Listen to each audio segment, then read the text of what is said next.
پناہ مانگتا ہوں میں اللہ کی شیطان مردود سے۔ شروع اللہ کے نام سے جو بڑا مہربان نہایت رحم والا ہے۔ قرآن ٹاپکس پہ تنویر کاظمی، سبق نمبر 72، اردو آڈیو نمبر 8۔ اللہ کی راہ میں لڑنا اور جد و جہد کرنا۔ سورہ احزاب نمبر 33 آیت نمبر 60، آیت نمبر 60 سے 62۔ اگر منافق اور وہ لوگ جن کے دلوں میں روگ ہے اور جو مدینے کے شہر میں بری بری خبریں اڑایا کرتے ہیں اپنی حرکتوں سے باز نہ آئیں گے تو ہم تم کو ان کے پیچھے لگا دیں گے، پھر وہ تمہارے پڑوس میں نہ رہ سکیں گے مگر تھوڑے دن۔ وہ بھی پھٹکارے ہوئے جہاں پائے گئے پکڑے گئے اور جان سے مار ڈالے گئے۔ جو لوگ پہلے گزر چکے ہیں ان کے بارے میں بھی اللہ کی یہی عادت رہی ہے، اور تم اللہ کی عادت میں تغیر و تبدل نہیں پاؤ گے۔ سورہ محمد نمبر 47 آیت نمبر 2 سے 14۔ اور جو لوگ ایمان لائے اور نیک عمل کرتے رہے اور جو کتاب محمد پر نازل ہوئی اسے مانتے رہے، اور وہ ان کے پروردگار کی طرف سے برحق ہے کہ جس نے ان کے گناہوں کو دور کر دینے اور ان کی حالت سنوار دی۔ یہ اعمال کی بربادی اور اصلاح حال اس لیے ہے کہ ان لوگوں نے کفر کیا، انہوں نے جھوٹی بات کی پیروی کی، اور جو ایمان لائے وہ اپنے پروردگار کی طرف سے دین حق کے پیچھے چلے۔ اس طرح اللہ لوگوں سے ان کے حالات بیان فرماتا ہے۔ پس جب تم کافروں سے بھیڑ جاؤ تو ان کی گردنیں اڑا دو، یہاں تک کہ جب ان کو خوب قتل کر چکو تو جو زندہ پکڑے جائیں ان کو مضبوطی سے قید کر لو، پھر اس کے بعد یا تو احسان رکھ کر چھوڑ دینا چاہیے یا کچھ مال لے کر، یہاں تک کہ فریق مقابل لڑائی کے ہتھیار رکھ دیں۔ یہ حکم یاد رکھو، اگر اللہ چاہتا تو اور طرح سے ان سے انتقام لے لیتا، لیکن اس نے چاہا کہ تم میں سے ایک کو دوسرے کے ساتھ ٹکرا کر آزمائے۔ اور جو لوگ اللہ کی راہ میں مارے گئے ان کے اعمال کو وہ ہرگز ضائع نہیں کرے گا، بلکہ ان کو سیدھے راستے پر چلائے گا اور ان کی حالت درست کر دے گا، اور ان کو بہشت میں جن سے ان کو پہلے سے واقف کر دیا ہے داخل کرے گا، اور ان کو بہشت میں جن سے ان کو پہلے سے واقف کر دیا ہے داخل کرے گا۔ اے ایمان والو، اگر تم اللہ کی مدد کرو گے تو وہ بھی تمہاری مدد کرے گا اور تم کو ثابت قدم رکھے گا، اور جو کافر ہیں ان کے لیے ہلاکت ہے، اور اللہ ان کے اعمال کو برباد کر دے گا۔ یہ اس لیے کہ اللہ نے جو نازل فرمائی انہوں نے اس کو ناپسند کیا تو اللہ نے ان کے اعمال اکارت کر دیے۔ کیا انہوں نے ملک میں سیر نہیں کی تاکہ دیکھتے کہ جو لوگ ان سے پہلے تھے ان کا انجام کیسا ہوا؟ اللہ نے ان پر تباہی ڈال دی، اور اسی طرح کا عذاب ان کافروں کو بھی ہوگا۔ یہ اس لیے کہ جو مومن ہیں ان کا اللہ کارساز ہے اور کافروں کا کوئی کارساز نہیں۔ جو لوگ ایمان لائے اور عمل نیک کرتے رہے ان کو اللہ بہشتوں میں جن کے نیچے نہریں بہہ رہی ہیں داخل فرمائے گا، اور جو کافر ہیں وہ فائدہ اٹھاتے ہیں اور اس طرح کھاتے ہیں جیسے حیوان کھاتے ہیں، اور ان کا ٹھکانہ دوزخ ہے۔ سورہ محمد نمبر 47 آیت نمبر 20 سے 24۔ آیت نمبر 20 سے 24۔ اور مومن لوگ کہتے ہیں کہ جہاد سے متعلق کوئی صورت کیوں نازل نہیں ہوتی، لیکن جب کوئی واضح احکام والی صورت نازل ہو اور اس میں جنگ کا بیان ہو تو جن لوگوں کے دلوں میں نفاق کا مرض ہے تم ان کو دیکھو گے کہ تمہاری طرف اس طرح دیکھنے لگیں جس طرح کسی پر موت کی بے ہوشی طاری ہو رہی ہو، سو ان کے لیے خرابی ہے۔ خوب کام تو فرمانبرداری اور پسندیدہ بات کہنا ہے، پھر جہاد کی بات پختہ ہو گئی تو اگر یہ لوگ اللہ سے سچے رہنا چاہتے تو ان کے لیے بہت اچھا ہوتا۔ سو اے منافقو، عجب نہیں کہ اگر تم حاکم ہو جاؤ تو ملک میں خرابی کرنے لگو اور اپنے رشتوں کو توڑ ڈالو۔ یہی لوگ ہیں جن پر اللہ نے لعنت کی ہے، اور ان کے کانوں کو بہرا اور ان کی آنکھوں کو اندھا کر دیا ہے۔ بھلا یہ لوگ قرآن میں غور نہیں کرتے یا ان کے دلوں پہ کفر پڑے ہیں؟ سورہ الفتح نمبر 48 آیت نمبر 15 سے 29۔ سورہ الفتح نمبر 48 آیت نمبر 10 سے 29۔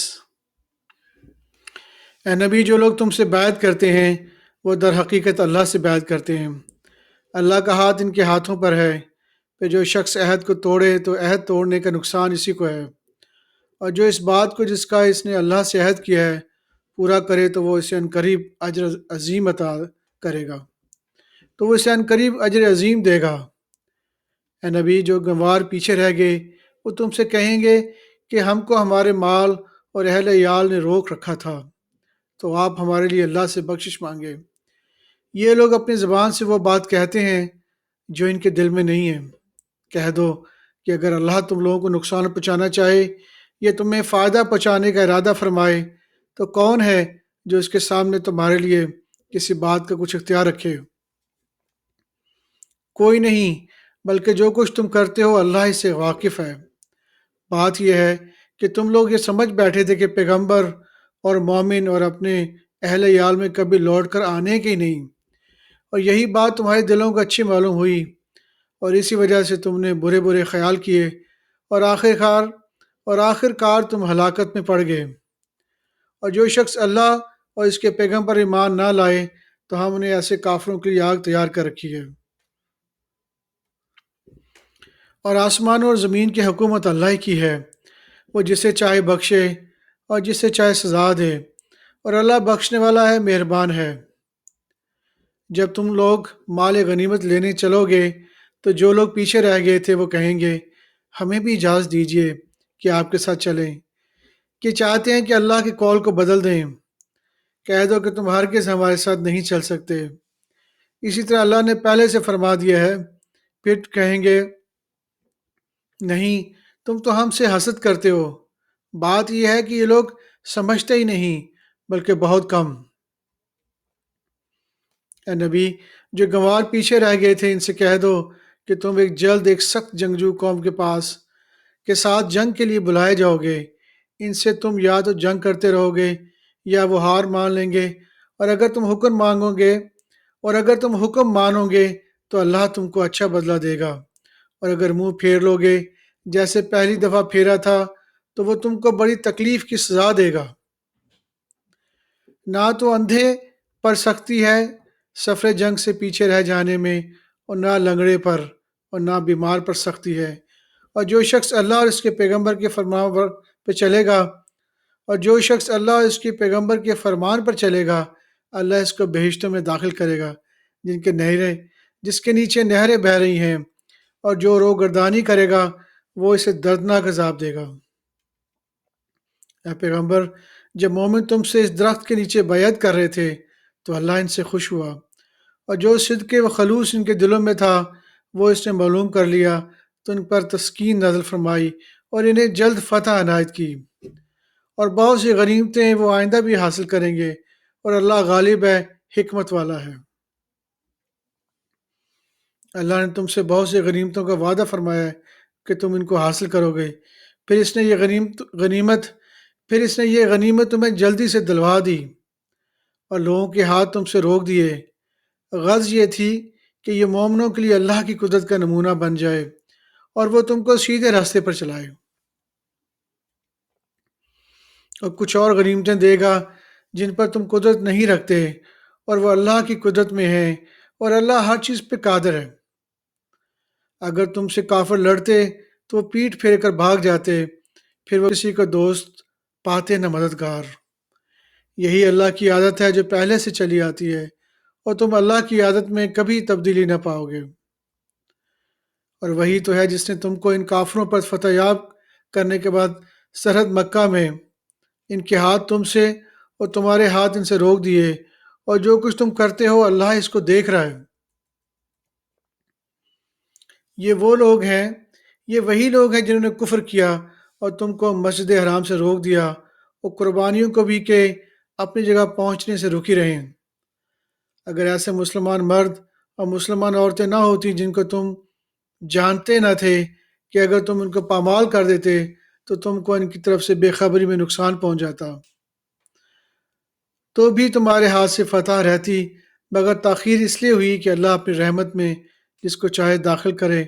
اور اگر دونوں فریق الگ الگ ہو جاتے تو جو ان میں سے کافر تھے ان کو ہم دکھ دینے والا عذاب دیتے۔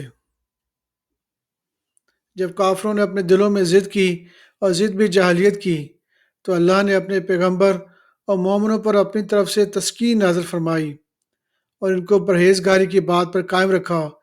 وہ اسی کے مستحق اور اہل تھے، اور اللہ ہر چیز پر قادر ہے اور اللہ ہر چیز سے خبردار ہے۔